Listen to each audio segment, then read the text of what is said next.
Hello, everyone. Welcome to the PV podcast, where we talk with esports industry professionals on various areas in the esports industry, kind of get their insights on how to get started and how to hopefully work full time in the esports industry one day. Today, I'm joined by Isaac, otherwise known as IZKDesigns on Twitter. He is a graphic motion designer for eUnited and eUnited Studios, and is someone I've known briefly, but also he's helped work on stuff like the overlay you're seeing right now on YouTube. So, Isaac, welcome to the podcast today, man. I'm glad to have you. Thank you for having me. I really appreciate it. Yeah, man. And so the first thing and the easiest thing to get into is just kind of give your little background, little, 2 to 5 minute elevator pitch on what it is you do and your experience in the esports industry. Right. And, again, I appreciate you having me on this because it's one of the things that I personally wanted to get into. This is honestly my first podcast I've really been on talking about the subject that I, really love and enjoy. Mm-hmm. But as far as my background, I'm going to talk about my background first, how I got in, Mm-hmm. because I feel like that's going to, be ideal in most cases, especially, just to get to the point as to really how to, get into the space in general. So I actually started back probably when I was a teenager. Mm-hmm. And I started let's say 13, 14 years old. And I ended up getting into the space by really doing these camps. Like there was one camp that I'd been to that really taught graphic design in some ways. Mm-hmm. It was like a 1 week camp. And, that camp actually had an instructor that would actually tell my mom that I was good at what I'm doing. Mm-hmm. And he would actually, at one point, it was one session, for a 1 week session, that he told my mom, listen, your son's got to get into this. Your son is actually this talented. He has the gift of doing this. Mm-hmm. And it was, it's a big deal for me because when I heard that, I was like, are you serious? I mean, am I really good at this? And I'm like, and that's what he told my mom specifically, Mm-hmm. in some form of fashion. But that's kind of how I found about, maybe I should get into this. Maybe I should be able to, do this for potentially a living if maybe I wasn't really thinking of doing it for a living, Mm-hmm. but it was something that I wanted to get into. And, and that's from that point on, I was just into, and I really shouldn't have gone this path to a degree. And it's one of those things that I feel like maybe I should have, overlooked or really, but the path of going to, those the GFX designer type of term, Mm-hmm. GFX, and Yeah. all these people were just doing banners and such for content creators and, things like that. Getting I it was out, doing that. getting your name out the door any way you can. I don't see too big Yeah. of an issue with it, but I I, understand I, what you're saying. yeah, I know, but it's one of those things that, I see, at least right now, I see it as something that's not as exciting. Mm-hmm. But at first I was doing hey, let's make some thumbnails. And I was doing and this is going to be very cringe, but Minecraft thumbnails, Minecraft stuff was when I first started doing this stuff. Mm-hmm. But it was prior to, I think it was actually prior to the camp. But Mm-hmm. the thing is that I was doing that stuff until I eventually got out of it and then started doing, stuff I'm doing now. I Mm-hmm. was into esports and stuff like that. And that's what I wanted to do and enjoy. And that's kind of how I got in initially, just doing stuff for content creators. And, I even started doing, stuff for smaller companies. Mm-hmm. And some of them weren't really companies, actually. They weren't even certified. And at the time, I really didn't know, that. At the time, I didn't know that because it was I was thinking about the recruitment challenges and things like that. That's what I was Mm-hmm. into as well. But obviously, those things for me are kind of a nuisance to a degree. Mm-hmm. But it's something that I feel like most of us in this industry have started with. Yeah. And, it's something that I feel like, it, in most cases we're kind of used to. Mm-hmm. And so many people think that maybe outside of it, they're completely unaware of what's going on, think it's, not as interesting. Why are you trying to do this? What's Mm-hmm. the reasoning behind it? And that's kind of where, the disconnect between most people in the esports and gaming as opposed to people that are more outside of it. And there's nothing wrong with that, actually. Mm-hmm. Just depends on the person, which I think makes sense there. Yeah, and to be honest, like as cringy as it is in some aspects and things like that, there is a market for it. Like there's people out there that want that quick GFX, so to speak, and they want something just easy and simple. Absolutely. They kind of call their own. I mean, I was one of those when I first got in. Just having a guy give me a $10 Twitter banner that has my name when I'm playing Call of Duty game battles. Like there's a Oh market yeah, for it. absolutely. As frustrating it is, everybody starts somewhere. Um, but I guess one of the questions it begs is like, what made you decide, or what caused you to change from that kind of lower tier market strategy of design and move into something like eUnited, which is a professional organization that you've been with now for 2 years? I think what that comes down to was just having the motivation and confidence. Mm-hmm. I mean, I think that is something that I personally feel plays a huge role, because Mm-hmm. if you're not going to be committed to it, you're not going to be able to do some of these things. Sometimes commitment is something that I think, depending on what goes on, I think the commitment's a huge deal Mm-hmm. when it comes to, being able to get into it, because you got to be willing to be able to make those strides to, listen, this is a very important term to know. I got to be able to know those terms, Mm-hmm. et cetera, et cetera. I mean, Mm-hmm. there's a lot of things that goes into this stuff. And,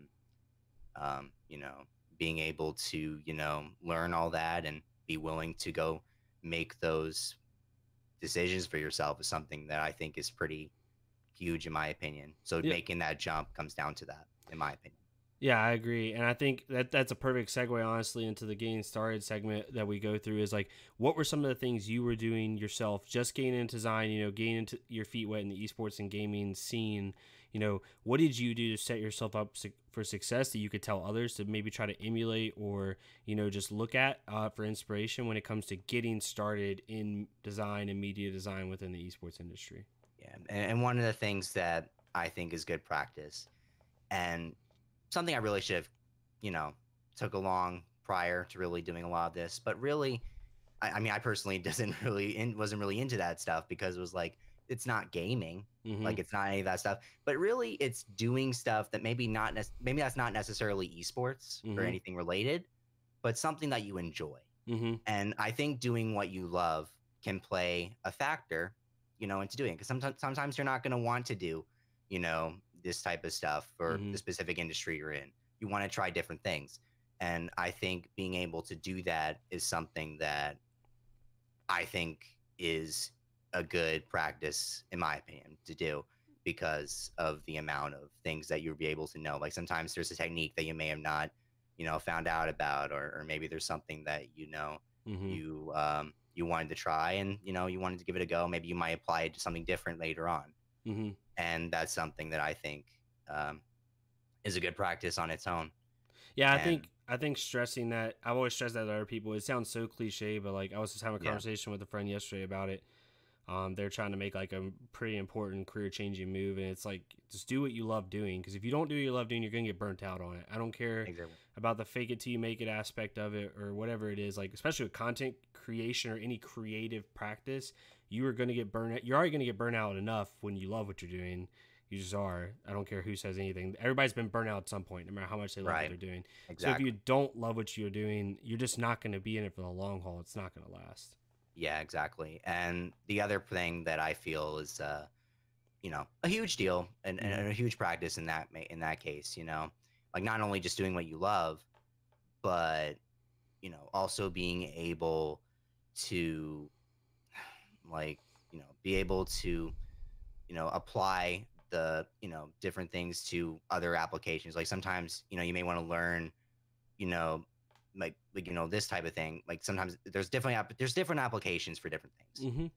that I think, you know, is important to know, because sometimes you may want to move on to a different application to this thing. Mm-hmm. Like sometimes, just being able to do different stuff, like in order to do that, you gotta use multiple things. And I think just sticking with like first, like I started with Photoshop Mm-hmm. particularly. Like, that's the only application I used for so long. And Illustrator and design kind of followed up after that, Mm-hmm. because that's something that I think makes sense. So I think the application of you know plays a role and factor, and sometimes you gotta need to slowly get yourself into it. But just learning the stuff in general, Mm-hmm. from each one, you get a new understanding every time. Mm-hmm. And And sometimes, yeah. Sorry, go ahead. no, you're good. No, you have the floor. I was just gonna say, so as you've learned those applications and gone to other things, and we kind of move into more of the focus point section, is what are the trends you're seeing now? Maybe someone that's already, kind of gotten a basic understanding of design. Maybe they know Photoshop, they know some of the different applications, and they've started getting their own clientele.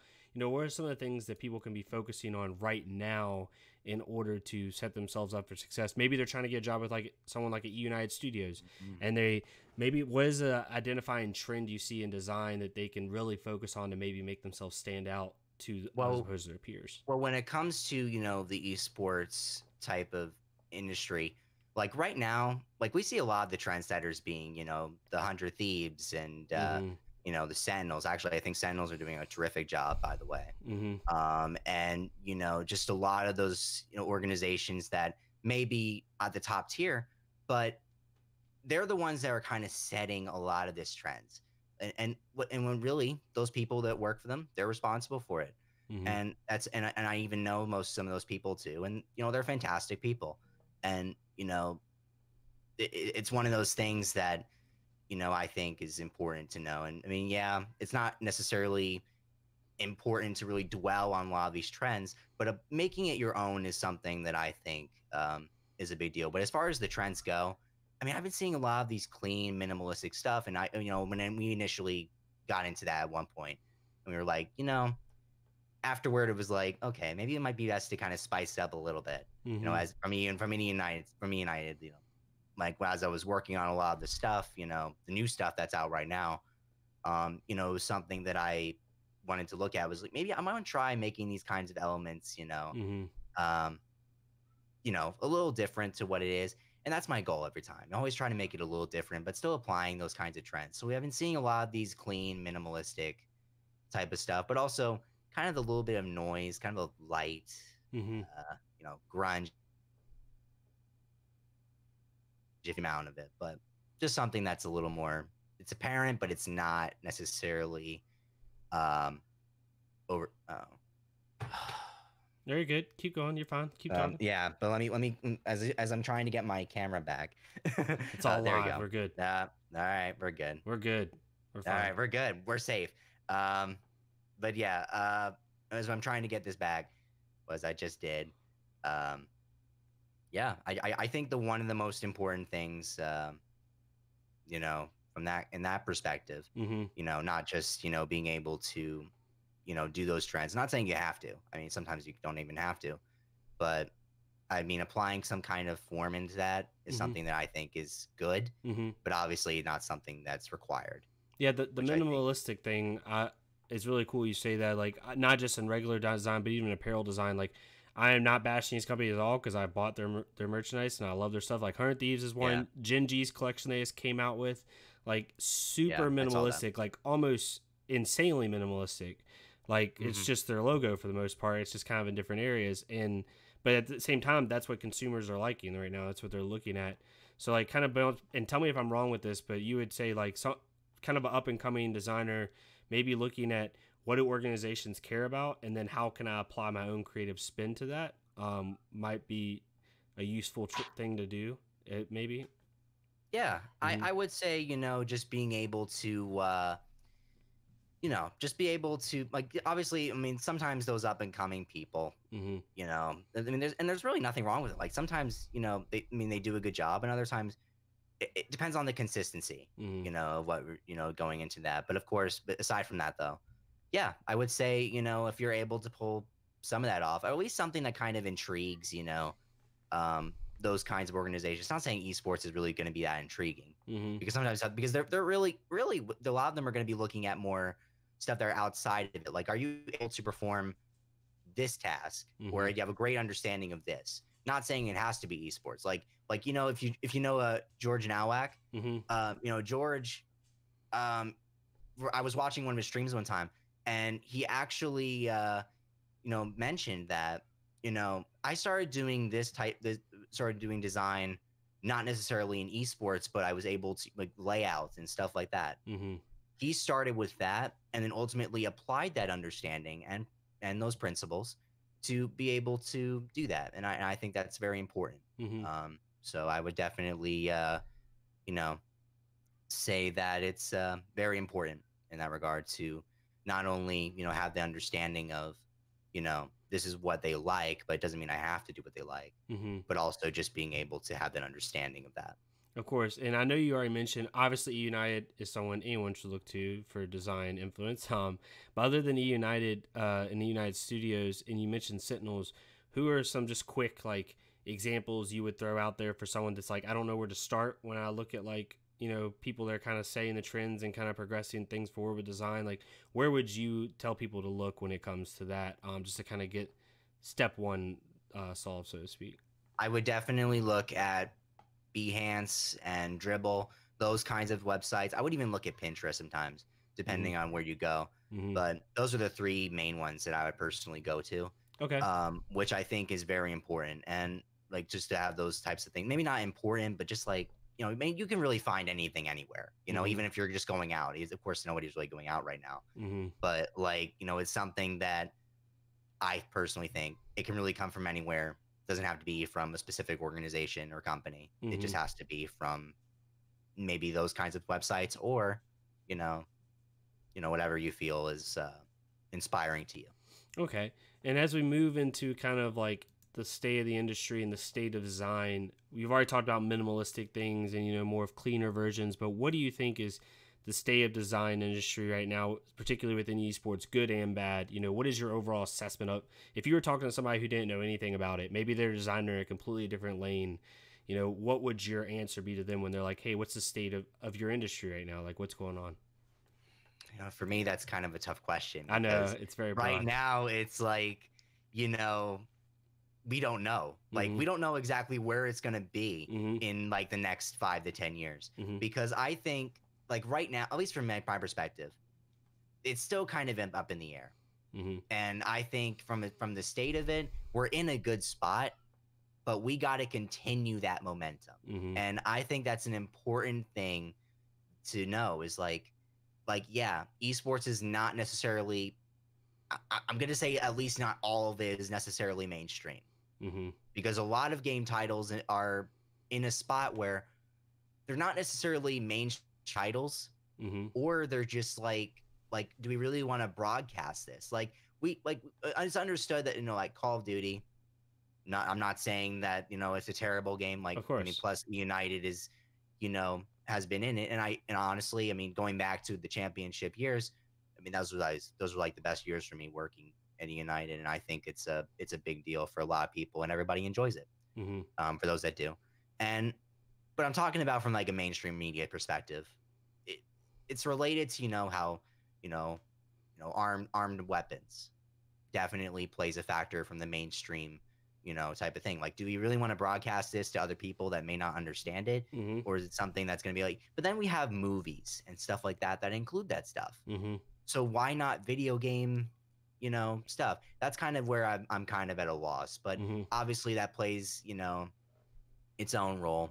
Obviously there's a rating factor, Mm-hmm. and how that applies. I think that's kind of what's stopping it a little bit. I mean, we all know, like Fortnite, that was eventually, like, the World Cup was broadcasted at one point. Mm-hmm. And then you have other game titles like Rocket League that was actually broadcasted on ESPN. Mm-hmm. Sometimes I think I got to watch it was the Madrid major, which was rebroadcasted on ESPN. Mm-hmm.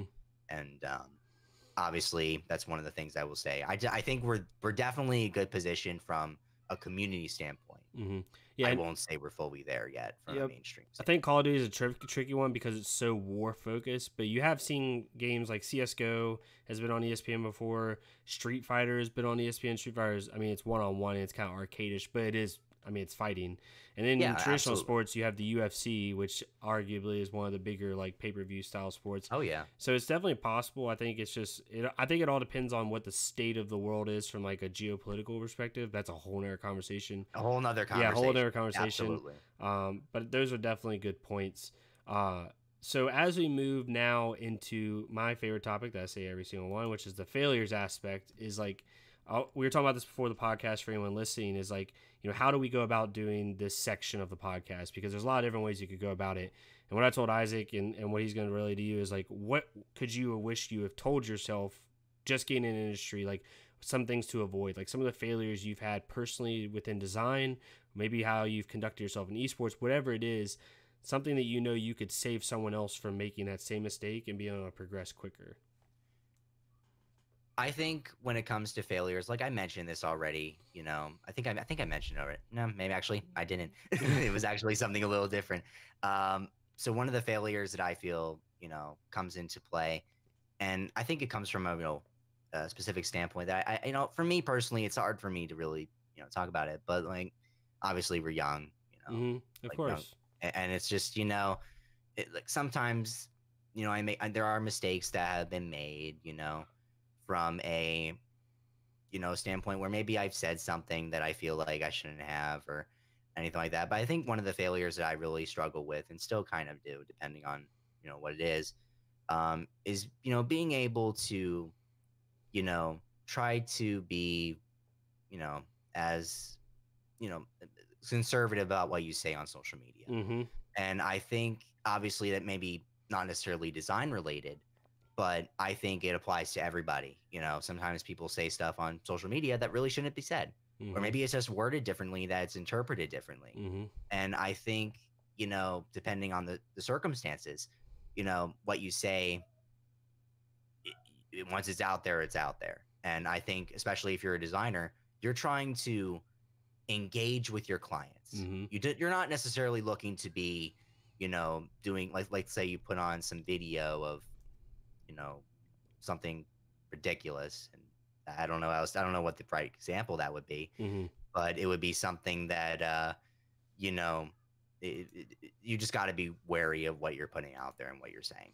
Yeah, nowadays, I mean, it's been in more serious circumstances, so this is totally warranted. But you're seeing some people that have maybe done something that is sexually explicit in nature, or they said something that was discriminatory in nature, like 6 years ago, and on Twitter, and someone's pulling it up, and like I've seen people now, rightfully so in my opinion, but they've gotten like higher positions in esports, like in C-level positions, and then someone's like, well, what about this that they said in 2017?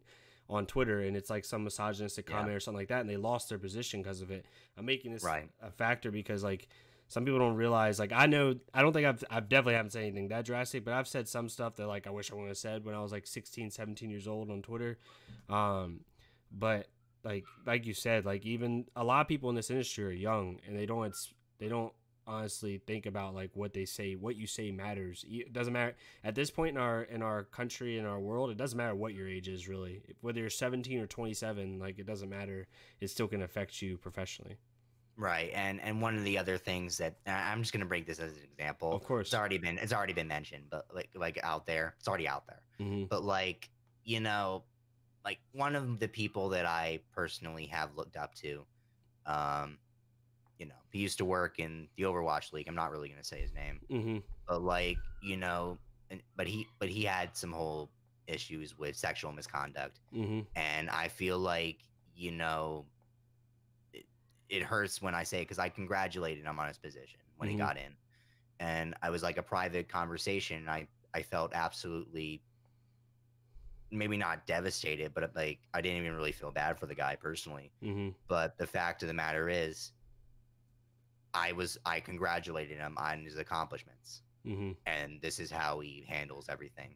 And it's not even just him. It's like a lot of people in esports nowadays, or gaming in general. I have seen people do this stuff.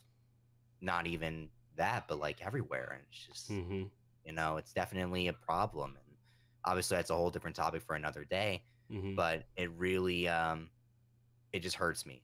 Yep. To see all that. And even on a lighter note, like just kind of finish on a lighter note, is like it can even be something that's conflict of interest. Like if I go work for G Fuel as a designer, but I've literally tweeted out 1,000 times about how good Rogue Energy is, like that's not something as serious, but that's something that's like, if you're working towards a goal, understand like everything you say matters. So like if you're saying like I want to work for G Fuel one day, but you keep promoting all their industry competitors, like that's not technically a bad thing, but if they're looking through your resume and they're looking through your social media, which most like really good employers do, they might be like, wow, do we really want this dude? Like, how bad does he want it compared to the 20 other applicants we have? You know what I mean? So Absolutely. just to even have it more on a more practical level when it comes to social media conduct, like you got to think about what you're saying and why you're saying it. You don't want to be too calculated because you always want to be yourself, but you have to be understanding of what you're doing. Exactly. Yep. Exactly. Yeah. So as we go in, the failures was a really good segment. I really appreciated that. As we go into No problem. to future outlooks, you know, what do you think in design can be more developed and more sought after that isn't being sought after right now? Like maybe like something that's 2 to 5 years down the road, maybe somebody can get ahead of the game a little bit that you think design is going towards in esports, to kind of really get a leg up. I mean, that's a tough one because we don't know what's going to happen in the Of next few course. years. Where would You you know, go? I guess it is like, where do you want I to mean, go? where would I go? You know, it's something that you know, I mean, honestly, Mm-hmm. I mean, I just want to be able to every time, maybe not every time, but Mm-hmm. just my goal is to always go outside the box. Mm-hmm. And obviously, that's a very cliche way to put it, but I think, you know, being able to come up with the ideas that is necessary, you know, just being able every time to make a different result is something that in general is important Mm-hmm. because because they don't want to be exactly this. Like, I mean, I've seen people do, you know, use templates, those Fiverr templates, Mm-hmm. and you know, and it's just it's not the best thing in the world. And obviously, everyone wants to have their own unique way of going about it. Mm-hmm. But really, nobody is going to be unique. Like nobody's going to be as original about it, Mm-hmm. but it's going to be their take on it. Because not, and I've seen everybody like, hey, you copied this person or you copy that person. And this is kind of like something that happened not too long ago, but, um, God darn, do I say his name? Sezo, actually, there was at one point where he actually called out eUnited. Mm-hmm. And I think I had a very nervous breakdown about it, of like Mm-hmm. for the whole day. And it was something that for me, you know, maybe at the time it was hard. It was hard because he was like one of the people that I looked up to at the time. Mm-hmm. And going back now, you know, I mean, we made up about it. We're Mm-hmm. fine now, but it's like, you know, just it was one of those days where it was just like really devastating for me. It's like I worked hard on this. But then we have people going in, like some people say, yeah, he copied 100T. Then we're like, oh, but it's not really a copy at all. It's like literally everything that most people would do. Yeah, it's And that's kind design. of where originality, you know, plays Yeah, a role. design is so interesting because originality is so important. Because you look at marketing, for example, right, and like meme culture. Like if someone starts a meme, that meme doesn't belong to that person. You know what I mean? Like people copy memes, people copy social media trends all the time. Like Exactly. Go look at G2, like G2, C9, and Liquid. Go look at their social media pages, and it's just them like pulling like, yep, that's a good meme. Yep, that's a good post. Like, and they just use it on their own, and they spin it how they want it, but it's technically not theirs. Like if you think about Right. it from a practical standpoint, but in design it's a lot different because that originality is so important to designers. And I understand Exactly. it. I'm not discrediting it. It makes total sense. It's just funny how it's so much different in design than in other, you know, avenues of esports. Exactly. Mm-hmm. And you know, that in itself is just it's just a hard thing to really discuss because everybody keeps talking about it, but they don't actually take action. Mm-hmm. And that's kind of where it comes into play. Now, I'm not saying I take action every time. Mm-hmm. You know, sometimes I may, you know, not saying I do every time. Mm-hmm. Sometimes I might pull something, but not actually like, you know, do it exactly from head to toe. Mm-hmm. You know, sometimes you have to like, you know, be able to do that. But then people say, can I copy your homework? Sure, just don't make it too obvious. But those Yeah. people are typically like, you know, actually doing it intentionally. Mm-hmm. There's many that do it, but they don't like necessarily steal it, if you Mm-hmm. get what I mean. That's kind of where it comes into play. But No, I understand what you're saying. In design, it's so much hard work put into that. Like a meme's a meme. Like I'm not comparing the two at all. I don't want anybody listening to this no, think I exactly. am. Meme I'm just culture. trying to, yeah, I'm just trying to make a kind of a slight comparison, but I totally understand how much and they really care about that.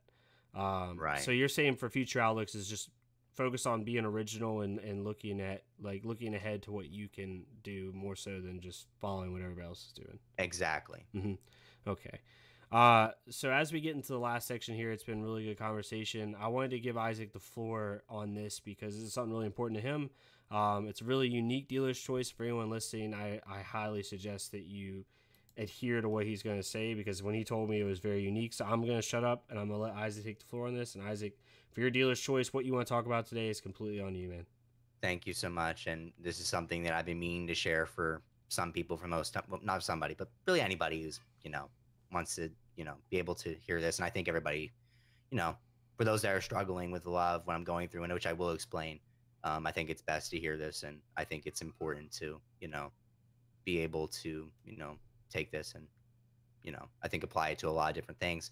So nobody really knows a bit this about me, but I'm diagnosed with ASD, or autism spectrum disorder, at a very young age. And, during that time, over time in my life, I had to go through so much therapy and, things like that, that in my opinion, was a struggle, but obviously, and I still do it. I still have to struggle with it today, but something that, that many people have told me, that I'm not going to be able to do this. I'm not going to be able to do specific certain things. Like I'm not really going to be able to, eat this or do that. That's what I struggled with over time, or really just being able to, verbally explain myself is still a struggle today. And, I think one of the things that is very important to understand, no matter who you are, you're able to achieve the goals that you want in life. And, no, even if you, are disabled and things like look at who's the best example? Like we have, like so many people out there that, maybe aren't really necessarily in esports, but are, advocates and, speakers that are able to, express their feelings and thoughts about a lot of this stuff. And, one of the things that I strive to be is an example in esports, maybe whether I'm not really a gamer or professional player, but I think I'm able, like just being in the professional side of it is a huge deal for me. And being able to, just express myself, whether it's through design or just through social media in general, is a huge deal for me as well. And, having to struggle with what I go through today is, it's hard, but even though you are, have whatever's going on, no matter, it depends on, obviously it depends on who you are, but, as somebody who goes through this every day, it's a big deal for me to be able to do this. And it's a huge deal for me to be able to, be the best I can be. So it's a big deal. That's awesome, man. And like I'm not even gonna say anything back to that. I'm more of like you said what you need to say, and like you said enough. Like I'm not gonna try to like play off of that or like add on to it. But it's just really inspirational, man. That like a lot of people think they're struggling with some things, and some people are. Obviously, I'm not discrediting anyone's struggles or trials, but like I'm not either. Some people think they're going through things or think they're having a hard time, and then you hear other stories of what other people have done, and you're like, okay, what I'm doing is not really that hard. Not everybody's like that, but some people are. Like me. Like you slap me in the face in a good way of like, I think my day is hard right now doing some stuff and like achieving stuff, but like it pales in comparison to some of the stuff like people like you have had to deal with on a daily basis, and some of the just inner battles you have to go through. So it's really inspirational, man. I appreciate you sharing that. No problem. I'm yeah, man, it's just a great deal. Yeah. So yeah, exactly. Yeah. I said, there's nothing too much to add on to that, but thank you for sharing that and for giving everybody in here good insights on not just esports industry as a whole, but how to conduct yourself as a person and how to push yourself as a person like you have. Isaac, that is a perfect note to end on, in my opinion. Thank you so much for your insights. And before we go, if you want to plug anything you want to plug, anything eUnited related, personal related, the floor is yours, man. Yeah. Just feel free to follow me on Twitter if you want. I mean, I might post some random stuff right now, but very soon, the VOD project's on the way. But yeah, if you want to follow my work, definitely check it out. If you haven't, obviously, your decision, but I really appreciate it. It's a big deal. But yeah, man, of course. That's what I'm gonna plug today. Just my Twitter account. That's awesome. It. So yeah, for his Twitter account's on the screen for anyone watching on YouTube. But also all his links and eUnited's will be on the description below. And if you're watching this on Spotify or any podcasting platform, it's IZKDesigns. This is Twitter. It'll also be in the description of the podcast. So please check it out there. And thank you so much, Isaac, for joining us again today. And I appreciate it so much, man. No problem. Thank you so much. Yep. Thank you all for listening to PvP, and we'll see you guys on the next episode. Thank y'all so much.